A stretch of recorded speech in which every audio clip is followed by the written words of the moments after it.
Hello everyone, welcome back to my channel. আজ আমি আপনাদের জন্য বানিয়েছি কাঁচা আমের আম কাসুন্দি। কাসুন্দি তো অনেক রকমের খেয়েছেন, তো এই আমের কাসুন্দি অন্তত একবার তৈরি করে দেখবেন। একদমই দোকানের মতো পারফেক্ট, যেটা আপনারা বছরভর সংরক্ষণ করতে পারবেন। তো অবশ্যই ভিডিওটা পুরোটা দেখবেন আর স্টেপগুলো ফলো করে তৈরি করলে আপনাদেরও পারফেক্ট কাসুন্দি তৈরি হয়ে যাবে।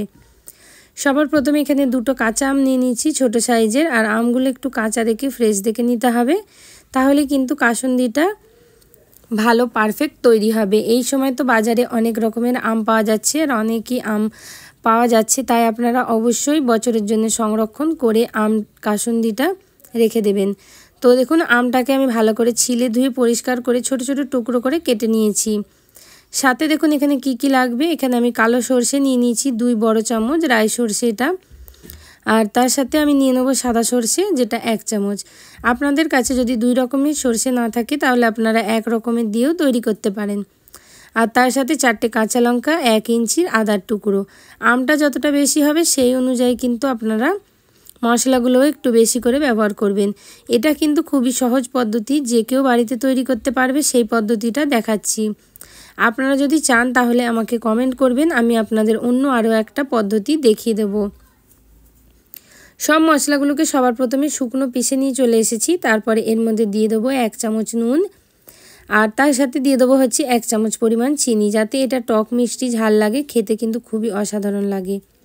গরমকালে কিন্তু আম মাখা এটা ওটা খাওয়ার জন্যে, পেয়ারা মাখার জন্যে কিন্তু এই কাসুন্দির দরকার পড়ে, তাই এরকম করে আম কাসুন্দি আপনারা তৈরি করে রেখে দিতে পারেন। তো দেখুন, মশলাটা অল্প পরিমাণে জল দিয়ে ভালো করে পিষে নিয়ে চলে আসলাম। এবার একটা আলাদা বাটির মধ্যে এইটাকে আমি তুলে নেব, আর সামান্য পরিমাণে জল দিয়ে কিন্তু এই ব্যাটারটাকে আমি ঢেলে দেবো এর মধ্যে।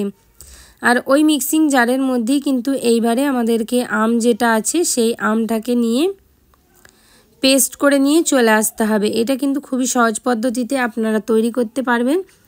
আর এই আম কাসুন্দিটা কিন্তু খেতেও অসাধারণ লাগে, আপনারা রুটি দিয়ে বা ভাতের সাথেও এটাকে কিন্তু খেতে পারবেন। তো চলুন, আমটাকেও কিন্তু খুব সামান্য পরিমাণে জল দিয়ে পেস্ট করে নিয়ে চলে আসব। তো দেখুন বন্ধুরা, এখানে আমাদের কিন্তু আমের পেস্টও তৈরি হয়ে গেছে। এবার আমের পেস্টটাকে কিন্তু আমি এর মধ্যে সরাসরি ঢেলে দিচ্ছি, কোনো রকমের এক্সট্রা জলকে ফেলে দেব না। আর এবার এই দুটোকে খুব ভালোভাবে মিলিয়ে আমাদেরকে ভালো করে ফেটিয়ে নিতে হবে সুন্দর করে, যাতে সর্ষের সাথে আমটা সুন্দরভাবে মিশে যায়। কালারের জন্য এবার আমি এখানে দিয়ে দেবো 1/2 চামচ পরিমাণে হলুদ গুঁড়ো, আর তার সাথে দিয়ে দেবো 1/2 চামচ পরিমাণে লাল লঙ্কার গুঁড়ো। এই দুটো দিলে খেতেও কিন্তু সুন্দর লাগে, আর কাসুন্দির কালারটাও কিন্তু একদমই পারফেক্ট দোকানের মতো তৈরি হয়। তো এই দুটোকে নিয়ে খুব ভালোভাবে ফেটিয়ে নিতে হবে, আমাদের সুন্দর করে ফেটাতে হবে, যাতে কোনো রকম মশলা দলা পাকিয়ে না থাকে। এবার ওপর থেকে দিয়ে দিতে হবে কাঁচা সিন্ধু সরষের তেল। সরষের তেলটা একদমই ফ্রেশ ব্যবহার করবেন, যদি ঘরোয়া থাকে তাহলে কিন্তু আরোই ভালো হয়। সরষের তেলটাকে দিয়ে এবার খুব ভালোভাবে ফেটিয়ে নিতে হবে, যাতে সরষের তেলটা এর সাথে ভালোভাবে মিক্স হয়ে যায়। তো ভালো করে মিক্স করে নিয়ে তারপরে একটা কাঁচের বয়ামে কিন্তু এগুলোকে আমাদেরকে সংরক্ষণ করতে হবে। এই সময় কিন্তু বন্ধুরা আমি 1 চামচ পরিমাণে ভিনিগার দিয়েছিলাম, যেটা ক্যামেরা অফ হয়ে গেছিলো, আমি দেখাতে পারিনি। তো বছরভর সংরক্ষণ করার জন্য অবশ্যই ভিনিগারটা ব্যবহার করতে হবে। তো 1 চামচ চায়ের চামচের আমি ভিনিগার দিয়ে ভালো করে ফেটিয়ে নিয়েছিলাম। এবার যে কোনো কাঁচের শুকনো বয়ামের মধ্যে আপনারা এই আম কাসুন্দিটাকে ভরে রেখে দেবেন, ভরে ভর্তি করে আপনারা রেখে দেবেন। এটা বছরভর কোনো রকম কিন্তু খারাপ হয়ে যাবে না। তো কাসুন্দিটা পুরোপুরি বয়ামে ভরলে একটুখানি খালি রাখতে হবে, যাতে তার ওপর থেকে আমরা সরষের তেলটা ব্যবহার করতে পারি। সরষের তেলটাকে ওপর থেকে দিয়ে পুরো মুখটাকে ভর্তি করে দেবেন, তাহলে কিন্তু কাসুন্দিটা একদমই খারাপ হবে না।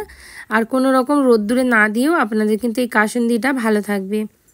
তো এই দুটোকে দিয়ে এইবার আমি একটু কাঠির সাহায্যে নেড়ে দেবো, যাতে সরষের তেলটা একটু ভেতর পর্যন্ত পৌঁছে যায়, আর ওপরটা কিন্তু এইরকমই থাকে। আশা করছি বন্ধুরা আজকের ভিডিওটা আপনাদের অনেক বেশি ভালো লাগবে। যদি ভালো লাগে লাইক, কমেন্ট, শেয়ার আর চ্যানেলটা সাবস্ক্রাইব করতে একদম ভুলবেন না। এই ছোট্ট চ্যানেলটার আপনারা পাশে থাকবেন। অবশ্যই ফেসবুক পেজ থেকে ভিডিওটা দেখলে পেজটাকে ফলো করার রিকোয়েস্ট থাকলো। দেখা হবে বন্ধুরা এইরকমই সুন্দর সুন্দর আরও অনেক রকমের নিত্য নতুন রেসিপির সাথে। ততক্ষণের জন্য ভালো থাকবেন আর সুস্থ থাকবেন, আর কমেন্ট করতে কিন্তু একদম